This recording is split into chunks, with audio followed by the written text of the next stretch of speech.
We are going to Great. Thank you, guys. The recording, the slides, the materials, if folks share resources, we will post all of those to our academy, which is our digital learning space. There is CEU information available, CEU available for this session, and we will post the information about that at the end of this session.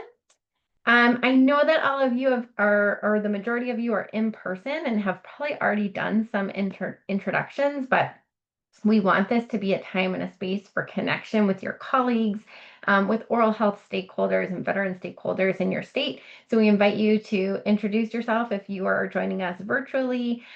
Please share your name, email, organization in the chat. And again, if there are questions throughout, please share those in the chat as well. Okay. So I said we want to hear from you.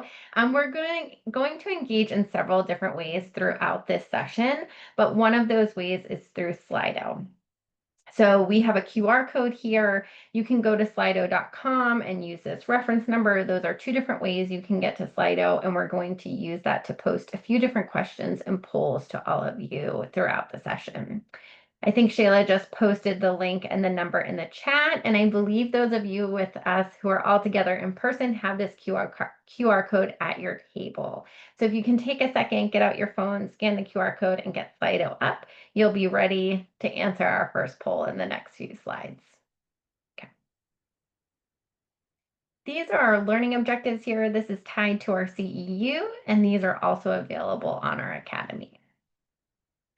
So as promised, we're going to get warmed up with Slido. If you can toggle over to that website, scan the QR code that's at your table. Again, it's on the chat if you're joining us virtually, if you didn't open it before. We want to start our session by hearing from you and what brought you to today's session. Did you come to learn, share, connect, or act? Or maybe all four of those things. I'm going to pop us over to Slido on my screen here so we can see how folks are responding. That's great. I'm seeing that we're having success. We want to hear from you, and we also want to do a quick trial to make sure it's working for everyone. So it looks like it is. Okay, all of the above, 71%. That's fantastic. Learning, sharing, connecting. Great. Okay. So 75% are at all of the above, which is really wonderful. And for those of you who haven't selected all of the above, hopefully we will move from the learning to the sharing to acting by the end of this session as well. I'm going to toggle back over to our slides. If you haven't answered this poll, please continue to do so, even though I'm clicking onto slides. I am your presenter for the session here today, and I'm sharing that I do not have any disclosures to share. Again, I'm the Director of Education and Leadership here at the American Institute of Dental Public Health. My colleague Shayla Stewart, who is our Education and Leadership Specialist, is here with me as well. And we want to say a big thank you to Mary for helping us with this from South Carolina Oral Health Action. Sean, I know, has been a big part of this as well. We've been working with all y'all for several months now, and you just have been amazing partners. The fact that you brought this group together in person and put all of this work into this is just above and beyond. And we're really excited for the enthusiasm and activation that South Carolina has around working on veteran oral health. So a big thank you to both of you. Okay. We're going to go back to Slido again. And before we dive into the details, we want to know, what do you believe are the top priority areas for veteran oral health in your state? This helps us tailor our content here today as we go through and again look at veteran oral health at the national level and the local level. Access to care. Integration with general health care, yes, we're going to talk about that a fair amount and what an integrated care environment with oral health could look like. Policy advocacy. Hopefully we'll give you some good tools for that. Okay. So you may or may not know, this is a seminar that we are working to give in every state of our country. We have dedicated state profiles for every state. We've gotten pretty far. I think we're at or over half of our states now. And access to care has consistently been the top piece on this poll. Okay, oral health literacy. We're going to talk about that as well, and hopefully some solutions for that. Okay. Again, I'm going to toggle back. If you haven't yet answered, please continue to do so, even if I click on slides. I see some folks are still chiming in, and that's great. We want to capture all of that. Okay, we're going to get started. So again, I'm just going to start with who we are as AIDPH, so you understand our work, how we do it, and why we're here talking about veteran oral health. We are a 501(c)(3) nonprofit, and our mission is to empower our community to advance oral health through science, education, and advocacy. All three of those pieces are coming together here today. We are looking at research that our research and impact team did that we put into tools that's usable for our community, so they can be educated and they can educate others. We are having a learning session here today about those tools and resources, and are going to have a discussion about how we can use them in advocacy and other ways to advance oral health. We do this work because we have a vision of a justice-oriented oral health system. We have 4 communities of focus here at AIDPH, and that includes LGBTQIA+ people, veterans, people with disabilities, and people living in rural communities. Understanding, of course, that there's intersectionality on these 4 communities of focus. We're here today talking specifically about veteran oral health. And with that piece, we'll see approximately 30% of veterans report having a disability. Approximately 25% of veterans live in a rural area, something we're going to be talking about more in depth as we dive into the data. And all of our communities of focus have the common experience of historical exclusion and marginalization from healthcare systems. I want to take a minute and say thank you to our funder for this programming. This seminar series is funded through CareQuest Institute for Oral Health. And just a quick spotlight, we have partnered a longstanding partnership with CareQuest, working on many things, but particularly veteran oral health. And you can kind of see the work that we have done over many years now on veteran oral health, really understanding that there were some big data gaps, getting started by working directly with veteran communities to address those data gaps and publishing from there. And along the way, the research that we have done and the findings that we have published have allowed us to participate in things like some Hill Days, um, serving as community champions at different Hill Days, doing this seminar so we can talk to folks working at the state and local level, and really getting out into the community so we can move forward in a data-informed way. Okay, so as promised, we're going to start looking at things at the national level. And so this might be some familiar content to some of you. But doing this work, as I said, for many years now, we found that many people, sometimes including veterans or military connected folks themselves, aren't fully aware of how VA medical and dental benefits actually work. So that's why we like to begin by setting the stage with a clear picture of what's currently available through the VA and what veteran oral health looks like at the national level. And the key point here is that eligibility for medical and dental care is not set by the VA itself. It's determined by Congress through a federal law called Title 38. And that law outlines what care is covered, who qualifies, how much it costs, and what can be delivered. And because of that, any major change, like expanding dental coverage, requires congressional action. So it's not just a rule change or policy change, it involves passing new legislation and then securing federal funding to support that legislation. So when we talk about limits and access to dental care for veterans through the VA, it all ties back to laws at the federal level. That being said, I also want to point out that that doesn't mean we can't take action and impact change at the local and state levels. It takes getting educated, like we're doing here today, about the disparities, and collaboration with our local communities, which I think all of you together today seem very activated to do. We also will share later on in the seminar some really great examples of what's happening locally and some other states, that we think are some really great case studies of success stories. Okay, so diving into this national overview a little bit more, the other major point is that most veterans are not eligible for dental care through the VA. That is often a very surprising fact for folks. So looking at this graphic, the top row are the people you see represents all veterans living in the US today. The lighter color half shows the veterans who either receive care outside the VA or aren't eligible for VA healthcare at all. And as you move to the left of the chart, that darker blue section represents the nearly 9 million veterans enrolled in VA healthcare. But of those, only a very small fraction, the blue and red segment, is actually eligible for dental care through the VA. Um, so then looking at even smaller, we see that red section there. Among the about 1.8 million veterans who are eligible for dental benefits, only about a third of them are actually using those dental benefits.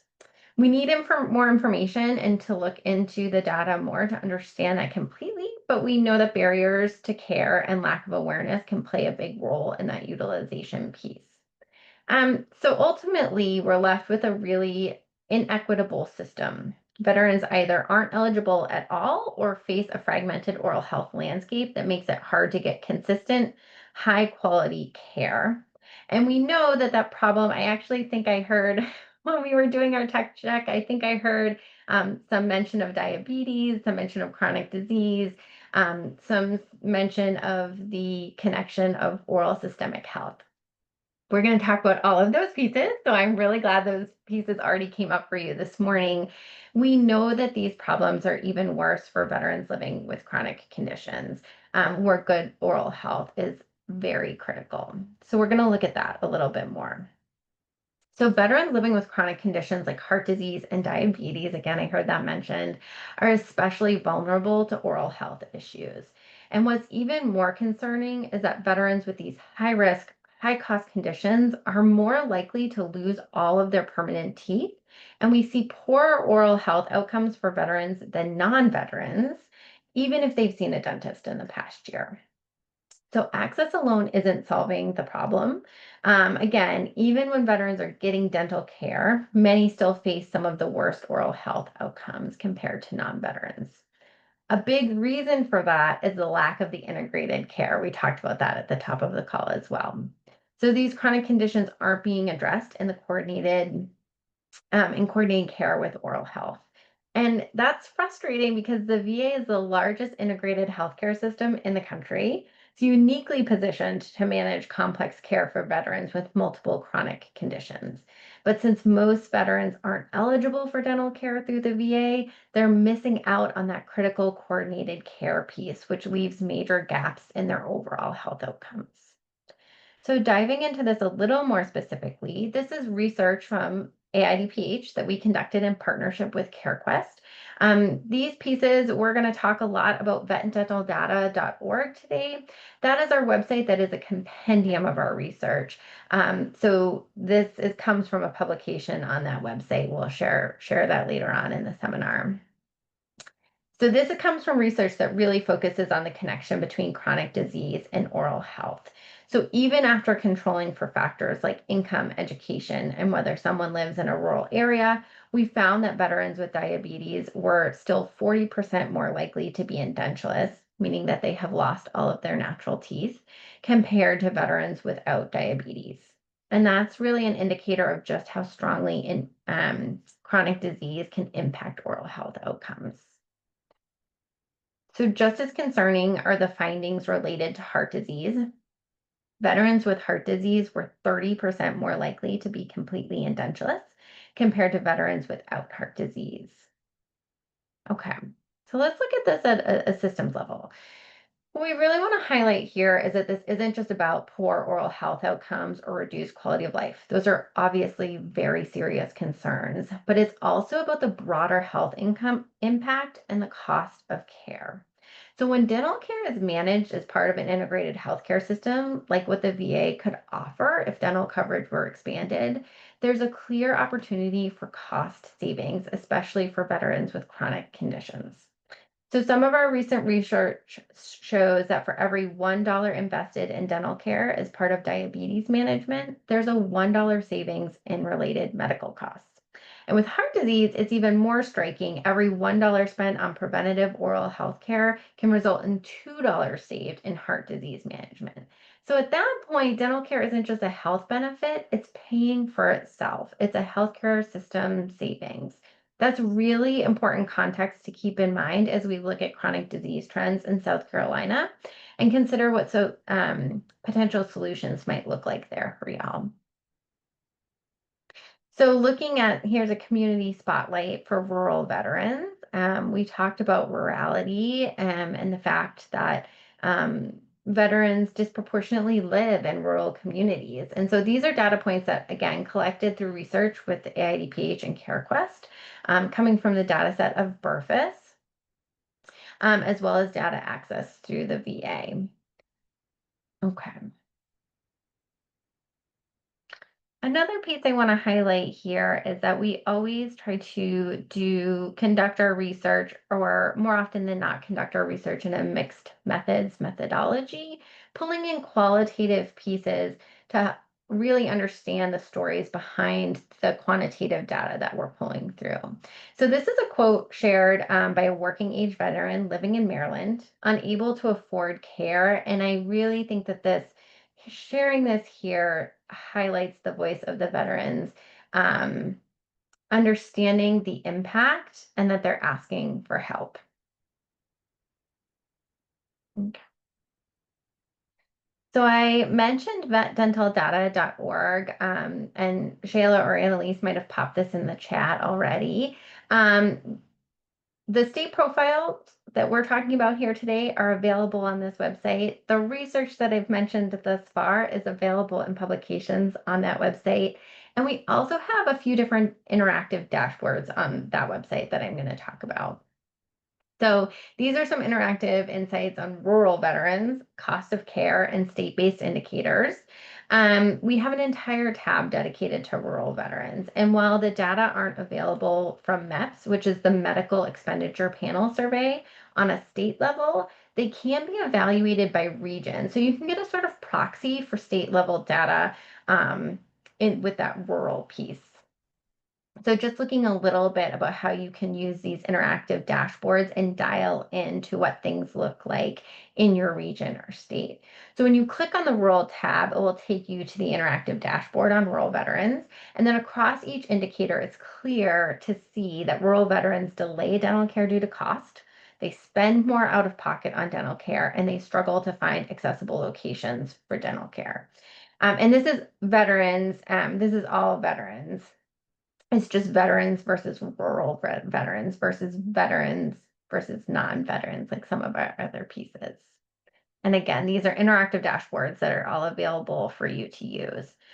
So rural veterans also feel more impact from lack of access and utilization of dental care, often citing that the state of their mouth or teeth is embarrassing compared to non-rural veterans.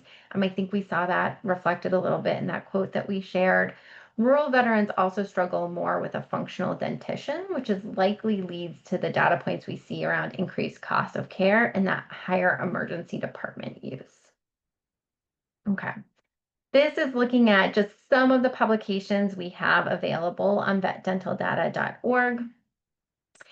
This kind of information can be really tough to find, and that's why we've worked with CareQuest, with veteran partners, and pulled in every available data point we could find from the VA, from national surveillance systems, and more. We've brought it all together in one place to make it easier for you to use and apply this information in your work, which is why we're here today talking to you. We have these publications, we have the interactive dashboards, we have the state profile, and we're working to build out this website even more to really be a fully, it's a dynamic site that hosts a compendium of work on veteran oral health. So if you are doing research in this area, if you have a program, please reach out and share those resources with us. We would love to share them out and expand your work by hosting it here on the website. Okay. To kick things off, I'm going to share a little bit more. We're going to finally get into your state and give you a little bit of background. So you may or may not, in preparation of your time here today, taken a look at your state profile. If you hover over South Carolina, on the interactive map, you'll find that profile. If you have not already and you want to pull it up on your phone or you have your laptop with you and you want to follow along as we talk about your state profile, I welcome you to do so, or when you go home later today to pull that up. Okay. So before we dive into state-specific data, we're going to pause from hearing from me and hear from you for a minute. If you go back to Slido, we want to hear one word naming what you think your state's biggest challenge for veteran oral health is. I'm going to toggle over here and we'll be able to see everyone's results all together.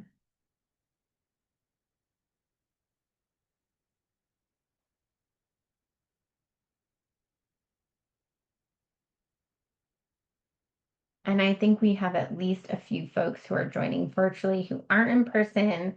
So just reiterating, if you haven't used Slido yet, or you joined a little after, you can scan the QR code that you're seeing on the screen here. You can go to slido.com, post in that number, and I believe all that's in the chat as well.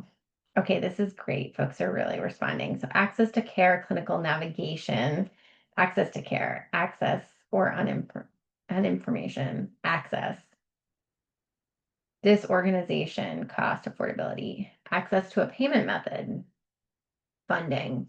I see a lot of crossover between these pieces. Oral health literacy amongst leaders.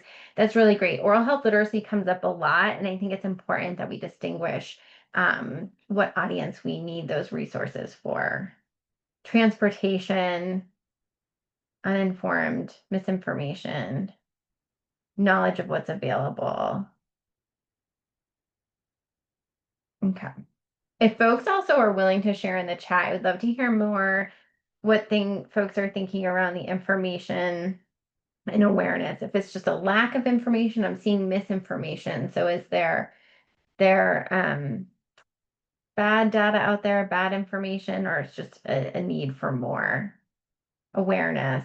Okay, this is really great. This was very active. Thank you so much for participating.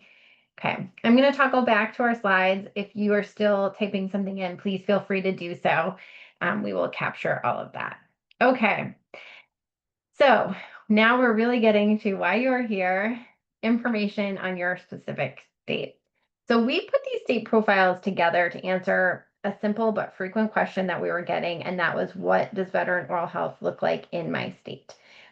We have been doing research on veteran oral health, as you saw at the top of the call, for many years, and that's typically at the national level, but we were really hearing that folks wanted to understand what was happening at their local level.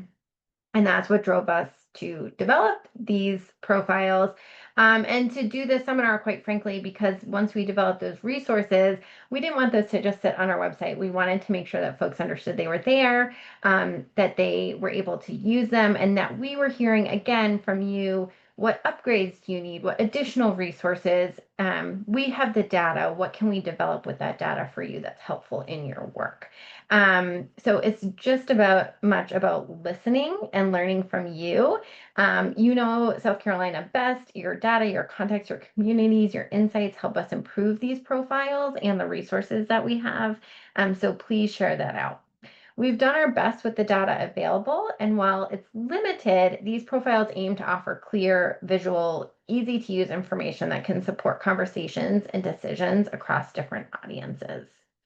So let's dive in. Okay, so just like we said at the top of our call, we open each profile with some quick context of what's happening in South Carolina and how it fits into the bigger picture nationally, especially when it comes to dental care access through the VA. Again, the key point, if you're having these conversations, is to always talk about the fact that most veterans are not eligible for dental care through the VA. For those of us who are living and breathing in this space every day or are military connected, that might seem really obvious, but we find over and over again that it's something that many people, especially policymakers, funders, decision makers, don't realize. It's a surprise to them. So when you're starting a conversation, it's a really powerful place to begin, that veterans don't have another option for dental care. Okay, So we've also included data on where veterans live across South Carolina, especially counties with high concentrations, and we pulled in whatever we could find on rural veterans. Again, understanding veterans are more likely to live in rural areas, and as we know, rural communities already face higher barriers to care and worse health outcomes overall, so there's really a compounding factor there.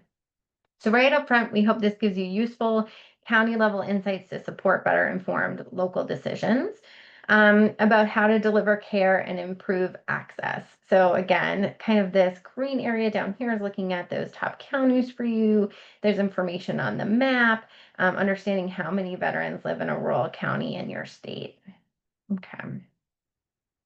Looking at some state specific insights. So here we're comparing South Carolina to national averages. And because without the context of the national average, the numbers really don't mean much. So if you're sharing with a decision maker, a program leader, they might not know, is 17%, is that good? Is that bad? We're not sure. When we add in that national context, it really makes a clearer picture. Quickly allows you to quickly see where South Carolina stands. And you can also compare across states if that's helpful. So some states have similar challenges, demographics, political environments. You probably know which comparisons make the most sense. You might have colleagues in other states and you can look at their profile. If they have an area that they're doing really well in, it might make sense to see what their programming is, what their approach was, and that can be really helpful. Okay. I mentioned chronic diseases, those high cost, high risk conditions. We talked about that earlier, like heart disease and diabetes that are closely connected to oral health. And because those connections came through strongly in our research, we wanted to make it easy for you to highlight them when you were talking with decision makers or planning programs. And again, hearing that diabetes was already coming up in the conversation that you were having, I hope that makes sense to all of you on this call. So in this section, you'll find data on heart disease, diabetes, insurance status, and indenturism, again, all compared to national figures. We also ranked each state across those 4 key outcomes. So you'll see where South Carolina falls compared to all 50 states. And a heads up, looking at these rankings, you'll see down at the bottom from number 1, which was the worst, to best is 51. So we're looking over here at uninsured. That's not good. The higher we go, the better it is. So that gives you some context to what we're looking at. And then we get to the grade portion of the profiles. We see grades individually given for diabetes, rates of uninsured, and dental visits, the percentage of veterans in South Carolina that visited a dentist in the past year, and then those combined for an overall grade. And we really took this approach. Again, we wanted to take the data and put it into a very easy to understand snapshot that could be taken to non-clinicians, non-data analysts, lay people who may be in positions of making decisions so they could really understand what these numbers meant. And everyone has had a report card and understands kind of what looking at those grades can mean. What I want to point out with this portion is to encourage you to not only look at the areas where there is a lower grade and an obvious call for improvement, but look at those areas of higher grades and successes as well. So taking a look at where your state is succeeding and exploring the way or how you got there. Is there a success story to be found in the dental visits piece? That's a higher grade. So what's going well there and making that happen? And can we take any lessons learned there and apply it to some areas of improvement? You can also use that tactic when looking at other states. So if you're looking at your neighbors or states who might have a similar environment, whether that's veteran population numbers, government structure, healthcare infrastructure, that can be a helpful tool in finding successful models and strategies to pursue. Okay. And again, when we're talking about making those comparisons, you can pull up individual profiles and do a comparison there. But we wanted to highlight this dashboard here that's on vetdentaldata.org, which allows you to quickly gain insights on key indicators. So this allows you to just hover over which makes it easy to compare other states to the oral health status of veterans in your state. You can kind of do a quick look across any state, and then you can decide to go into their profile and look for more detailed information. It can also be helpful for decision makers who want to gain insights into the state and what's going on around. Okay.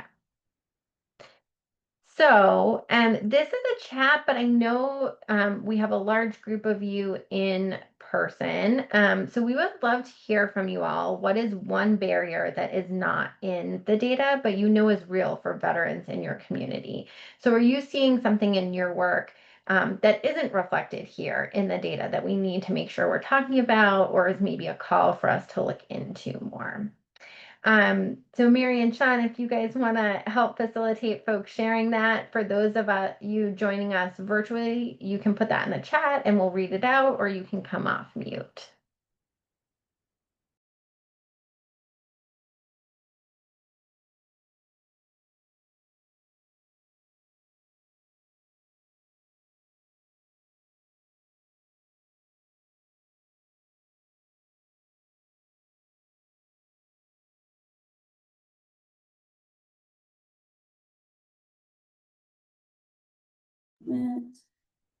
So that's something that I'm interested in learning more about, but the wait time on averages to have an appointment, and is wait time, an extensive wait period resulting in an increase of disease, progression of disease, and negatively impacting their oral health to the point where they possibly have to have a tooth extracted, where if they got a sooner appointment, they could have gotten a root canal done, or maybe even a typical restoration.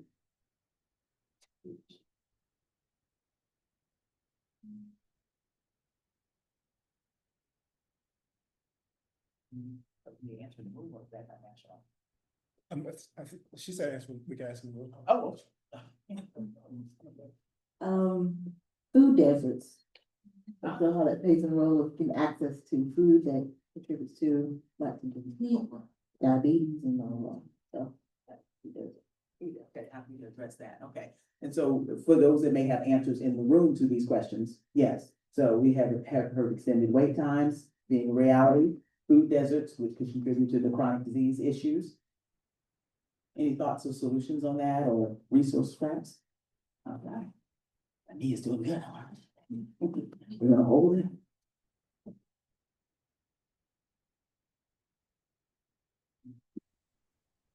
My barrier that I see in South Carolina, since I've practiced pretty much up and down the United States, is the lack of utilization of the talent that you have, such as private practices for qualified dental hygienists to do screenings, cleanings, then working with their partner dentist who's not in their office.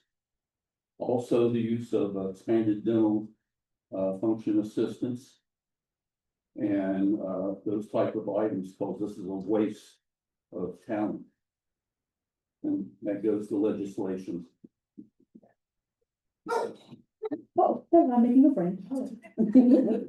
Very vocal. We're gonna go together, that's fine. All right, any other thoughts in the room? Reliance, here we go.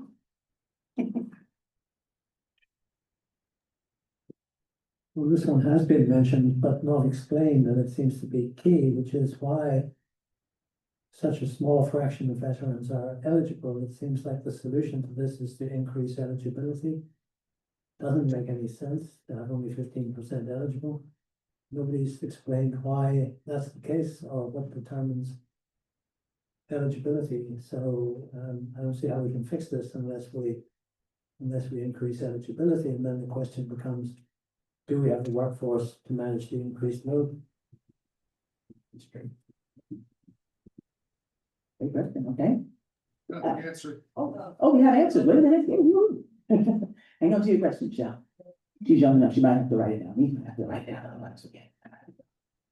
It's a great question, Dr. Lyons. So let me tell y'all what determines eligibility. I know this by going through the process myself. It is determined on when the service member exits service, they are screened and giving a disability rating. What a disability rating is basically what injuries have been constituted through their service that will be a detriment or be a negative impact on their life for the rest of their life. What determines dental care is a service member must have a 100% rating in order to receive dental care. So, and it's very hard to get that rating. So I will tell you this, I joined the military at 18 years old. I served for 24 years. My entire adult life, I was in the military. So when I got out, they have a master problem list, everything you've been seeing in the military. I had 44 things that I've been seen for throughout my career. Out of 44 things, now mind you, I was my entire adult life, I was in the military. 18, they determined were service connected. So then I have to fight to prove the burden was on me to prove it was military service in order for me to get that rating or that disability percentage. And it's, you know, and it's, some people will say, well, it's, if you get 250%, it's 100. It's not. So like you could get up to 90. You'd still need another 30 to 40% to get to 100. So it's very difficult for some, and that's why you see there's a lot of commercials out there on social media. You know, hey, we got another veteran to 100%. Now there's nonprofits that help these service members try to get the rating that they deserve. But getting 100% right out of the gate of service is usually zero. A lot of people are making a lot of money off of veterans too by helping them get their disability rate. So Dr. Lyons, that's the answer to your question is they're fighting a system that is, you know, the government's all about the government until you're not a part of the government anymore. And they're fighting to say, hey, this is what happened. And they have to prove their case to the government, try to get that percentage. And if they don't get up to 100%, they're kind of like, well, good luck. I think Mike had a great point there. I know we've got to move on. And I can put that over here, that's just fine. So what that sounds like is, he said he has a list of everything that happened to him while he was in the military, right? If we're not going to the dentist outside of the military, in the civilian sector, we're probably not going while we're in the military as well. So it's not hitting that medical record, right? So it might be utilization while we're in that translates to when we're out. We're out, yeah. That's one piece that we're not talking about, but I think that's, you've hit something there around utilization. We're not utilizing it while we're in, we're not utilizing it when we're out. And if we're saying, oh, you didn't hurt your teeth while you were in, so it's on you when you get out. So for people that have been in the military their whole life that should have been going 1, 2, 3, 4 times a year that didn't, you can't, they're saying, oh, well, you didn't go while you're in, so you know, what do you want us to do when you're out? So I think that's just shining a bit of a light on there as well. That's worth looking into. That's good. So we do want you to capture, again, all the questions. I love a robust discussion. So we want to make sure the national panel gets through their piece, but that's what our local discussion will be about. So write your question down and we can revisit anything. Michelle, write your comment down and have we can. Thank you all so much. That's, again, I love to hear a lot of responses. It sounds like you're going to continue the conversation locally. I'm not sure if I've mentioned yet, something we're doing with this seminar series is pulling a summary on the feedback we get from each state we're in and pulling that into a report. We're doing that for a few reasons. So it's a resource for you. You can go back and reference. If you have colleagues or peers that you think this information is valuable to, the recording will be available. You can share it out. And then the summary will be there. Again, it sounds like there's a lot of activation in your state, which is so exciting. You can see what all of you mentioned here as questions, as areas for additional barriers, and really see that as a roadmap of where to start programming, what to advocate for. And I just want to kind of wrap a few things together. That conversation around what determines eligibility. Really hit the nail on the head. When folks get out of the military, they receive a disability rating. And again, that ties back to what we were talking about at the very beginning of this call, that those regulations are set at the national level. That is federal policy. And to change that, it takes an act of Congress. And we, of course, think, again, looking for a justice-oriented oral health system changing that system, making that federal policy change is something we would love to see all veterans having access to dental care through the VA. We also know that that type of change is a long game. And so we are also going to have a conversation now. It's a great transition for us of things we can do at the local level to change things locally and at the state level to increase access, where we're also working ultimately to expand access. We can have kind of both things going on. And in the public health world, that's often we have to approach, there's a lot of solutions and we have to kind of make sure we're covering all of our bases. And that's why it takes stakeholders like you coming together. Everyone's kind of working on their piece and it can be that holistic picture. So that's a great transition. I'm going to take us over to talking about how to use the state profile and what can we do with this data that we just went over. I hope they were informative, but what we really want you to take away from this session is next steps and how you can leverage this as a tool in your work. So I said that at the top of the call, some folks responded they're here for all four. And I said some folks who didn't select to act, that hopefully you'll feel moved to do so by the end of our seminar here today. So taking the profile that we just looked at, you can use the data to illustrate the need, you can share the profile to start conversations, and you can take action and elevate success stories. So what does that look like? So advocacy, one of the most powerful things we can do with this data is to advocate. That can look different depending on your role. So maybe you're a provider, maybe you're a policymaker, maybe you're a veteran yourself. This profile gives you credible local data to bring to your city council, state legislators, or your congressional reps. Again, that's that piece I think I heard, legislative action, legislative advocacy come up in the conversation that you all just had. This can be a tool for that. It can also be a tool for smaller, more local advocacy, and that can look like organizing a listening session in your community. Invite decision makers to hear veterans speak for themselves and share their first-person stories about this issue. I want you to remember that small advocacy actions, I'm saying small, but they can really have a ripple outward into bigger ways. So when we say advocacy, we mean big and small and all in between. It can really be all pieces. Educating to empower. Many people working in healthcare or veteran services don't know how stark the oral health gap is. So that's where education comes in.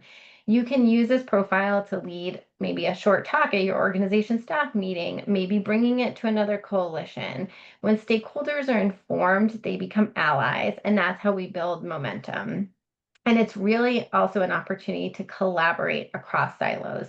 So maybe you bring this to someone in housing or mental health or food access and find a new way to align your efforts. I think I heard those pieces echoed. I heard someone bringing up food deserts. I heard someone bringing up transportation.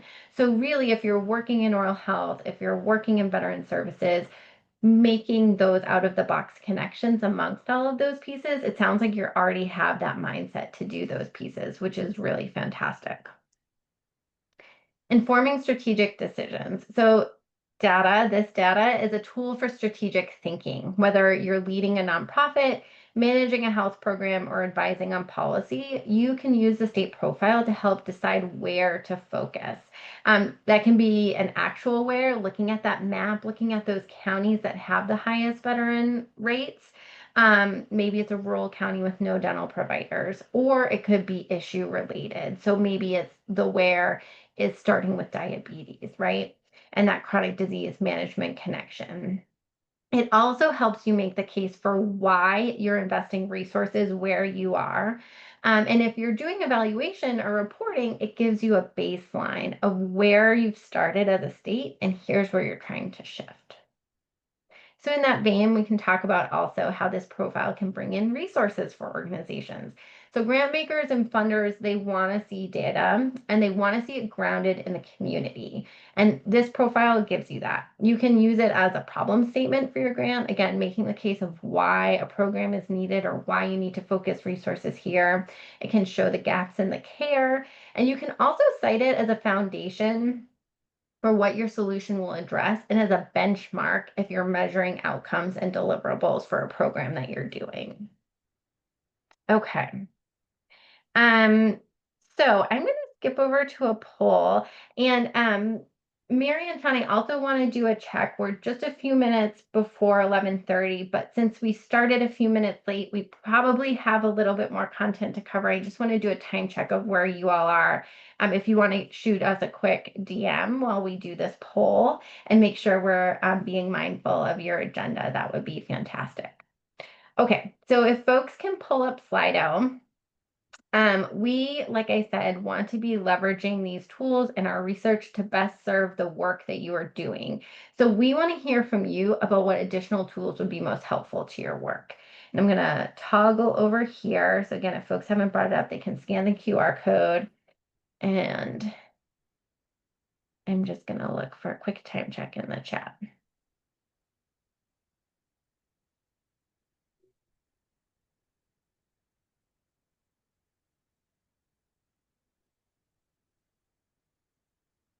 Okay, great. I see that we're good. And we're good to finish out and be a few minutes over since we started a few minutes late.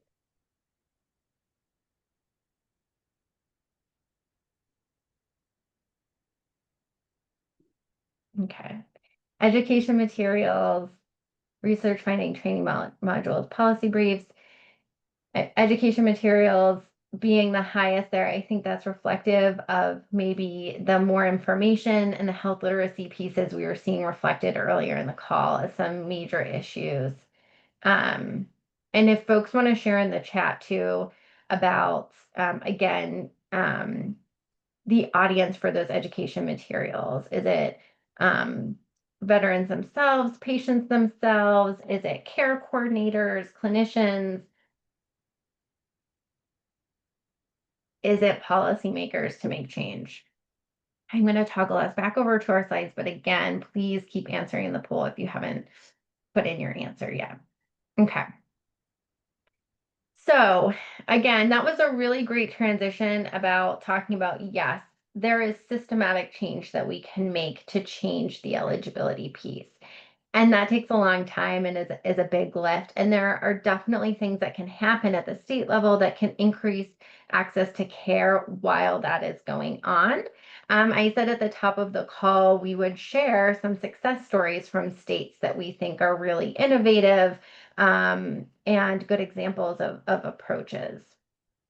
And we share these three. Every state is different. Every state has a different infrastructure, a different landscape, and these things have been successful in states that are very different in those landscapes. So diving in a little bit more, Florida passed legislation creating the Veterans Dental Care Grant Program within the Florida Department of Veterans Affairs. And that program is designed to provide dental care to veterans living in Florida. The department partners with a statewide direct support organization to administer the program. And then that organization distributes grants to nonprofits with a strong track record of serving veterans. So those nonprofits then deliver care to eligible veterans based on income, service history, and other qualifying criteria. So this was new legislation and it was just started being implemented this spring. I want to say around April timeframe. So we've been saying to keep an eye on Florida. I'm also fairly certain that they just reinstated it for another year or two of ongoing. So that signals to me that it's successful so far and they're going to keep funding the program. So it's a really innovative approach and exciting to see it come together. And I would just say keep an eye on Florida and how that is progressing as a model that's potentially successful for some states. Looking at Oregon, they developed an innovative Medicaid carve-out specifically for veterans who don't qualify for VA benefits or traditional Medicaid. So veterans are first screened to determine if they qualify for either, and if not, they're enrolled in a local coordinated care organization and receive free dental care through a network of community clinics participating in the program. And in Iowa, the state uses lottery dollars to fund the Veterans Trust Fund. That fund provides direct grants to veterans to help out-of-pocket healthcare expenses, which includes dental care. I'm going to actually talk about Iowa a little bit more here. We've had the privilege of working with Iowa to do a deeper dive into the state, focusing on veteran oral health solutions over the course of the past several years now. We're really proud of this work and excited about the activation that Iowa has as a state around veteran oral health and the work that the stakeholders there are doing. So just want to share a little bit more as an example of what a state can do when they're activated on veteran oral health and want to go further and see where they need to go. So we started our work in Iowa with an in-depth analysis. Our research team did about a year-long research analysis, doing a deep dive on veteran oral health in the state. And taking the findings, we published a report that I want to say was about 70 pages long about veteran oral health in Iowa, to include strategic recommendations that we made that could be solutions to the disparities and barriers that were found there.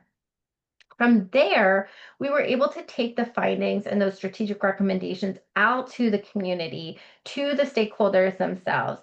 We did that through a series of virtual community forums that was fairly similar to this.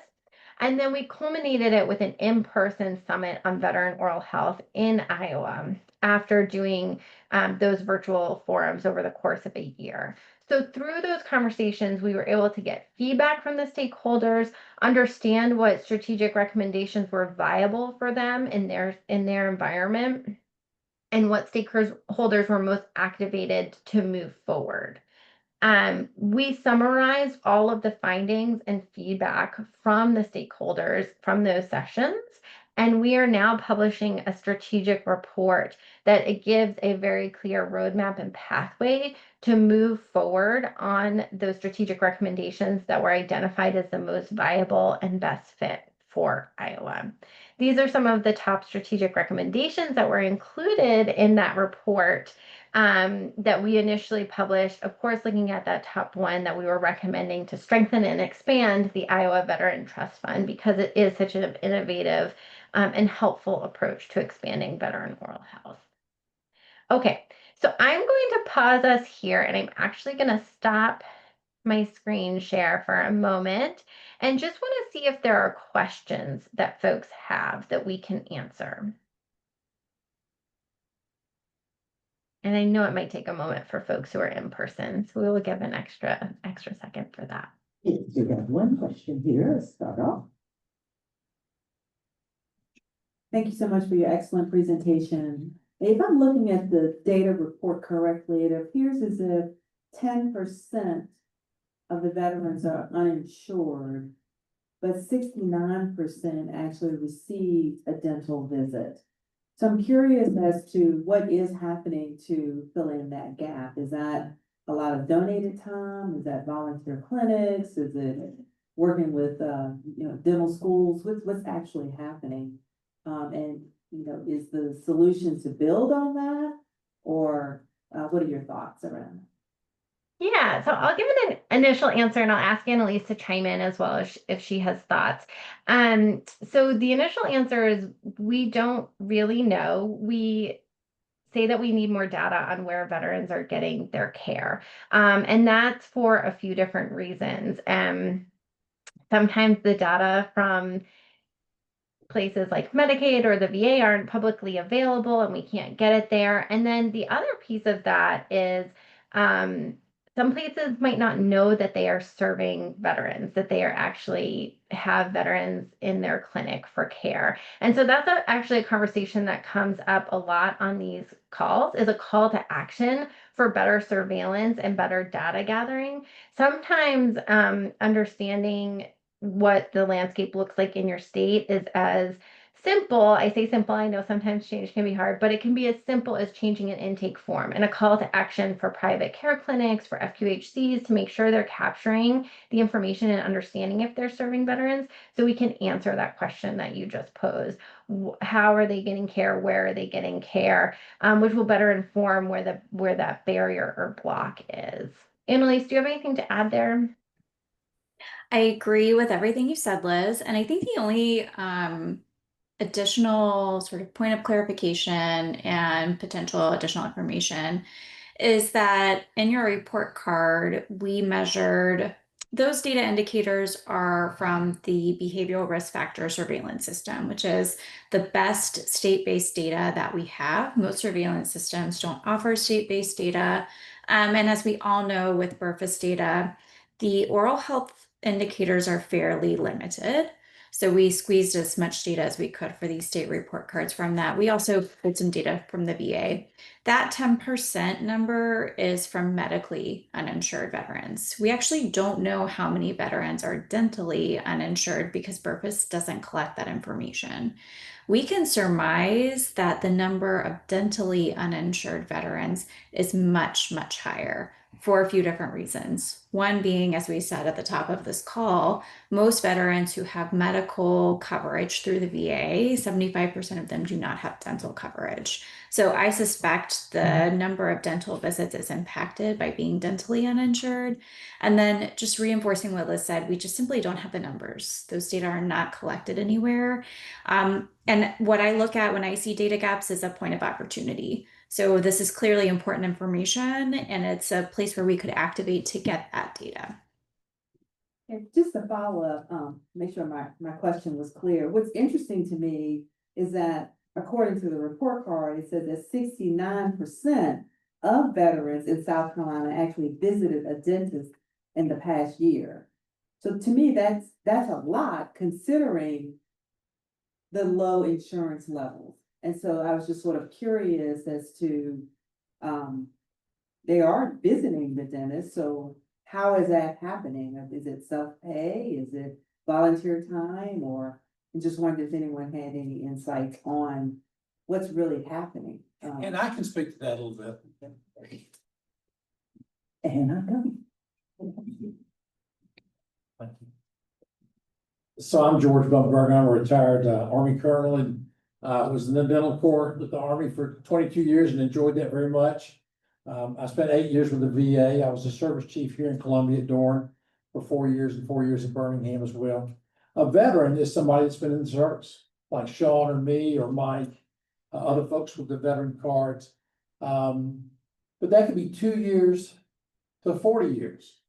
So when we drafted folks for the Vietnam War, most of in the draft, people were in for 2 years, and most of them were 2 years and out. Other people stayed on, made a career, 20 years plus. But a veteran is somebody that served in the military. One of the, now I think there's 6 branches in the military, maybe 7. So that person now, after they did their 2 years, they got out and did something else.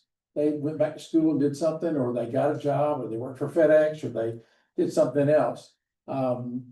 When I got out, I was fortunate to have dental insurance that I paid for. And so that was helpful for me and have it now. But the vet served 2 years and then they're out. So that's the people that are in your neighborhood and your church and your community, and not just limited by what's accessible through the VA or, you know, other ways. So lots of veterans out here, and they're on and they're with insurance with the people they work for now, dental insurance, or they are self-pay, like you said. But they're not limited just to what the VA provides or free care from other folks. Yeah, I'd like to also just call attention to the rating of indentualism, which was pretty high in your state. And I think what I notice when it comes to the dental visits versus the outcomes that we're seeing, indentualism is a profound outcome. Losing all of your natural teeth is a profound outcome.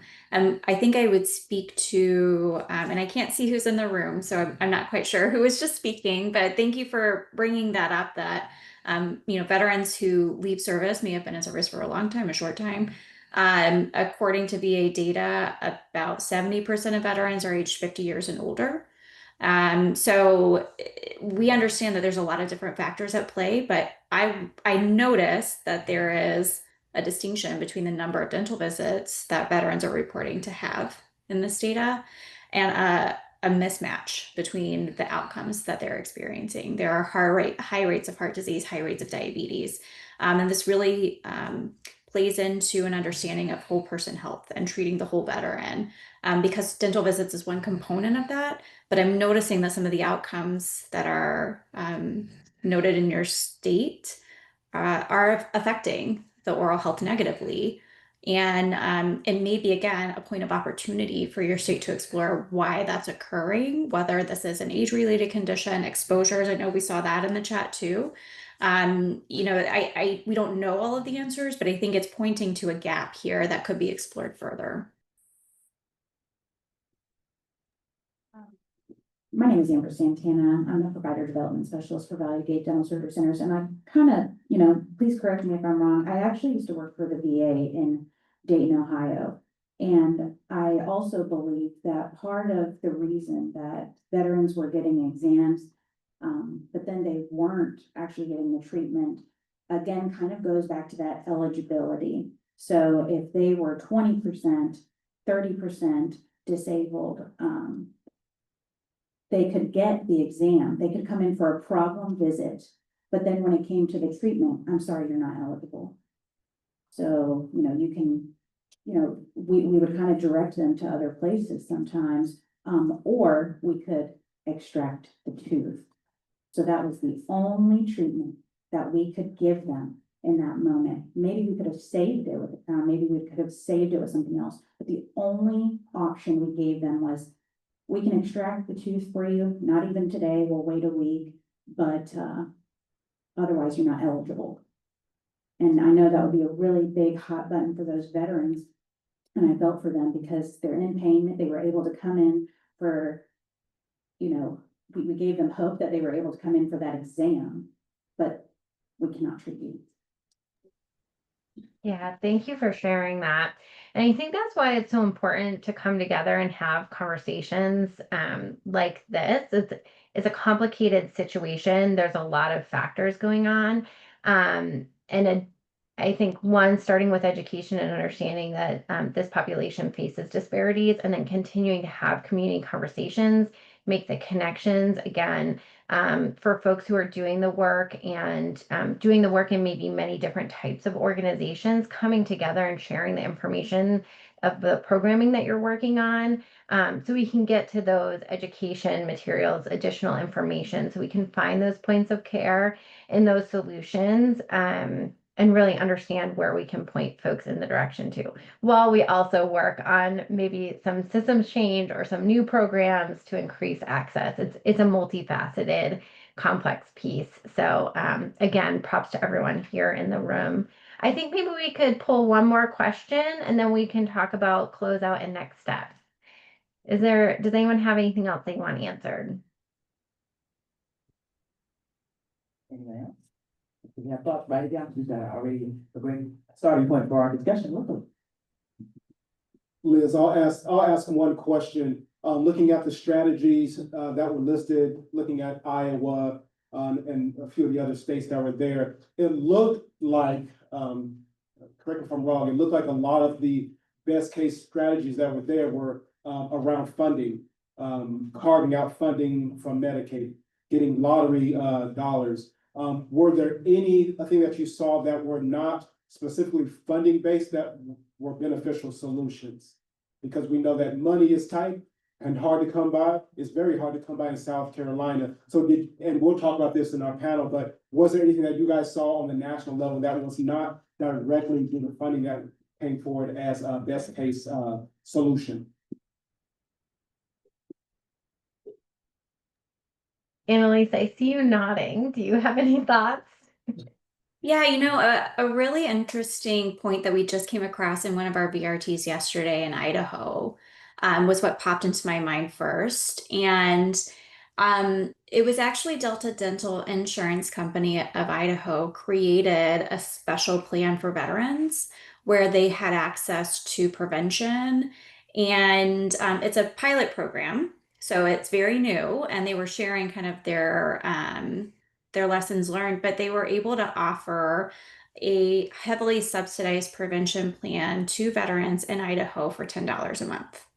I don't remember all of the details, but that seemed like a private company, didn't require policy change, didn't require funding. It was a private company recognizing the power of prevention and how you ultimately save dollars on the back end when you offer effective prevention on the front end.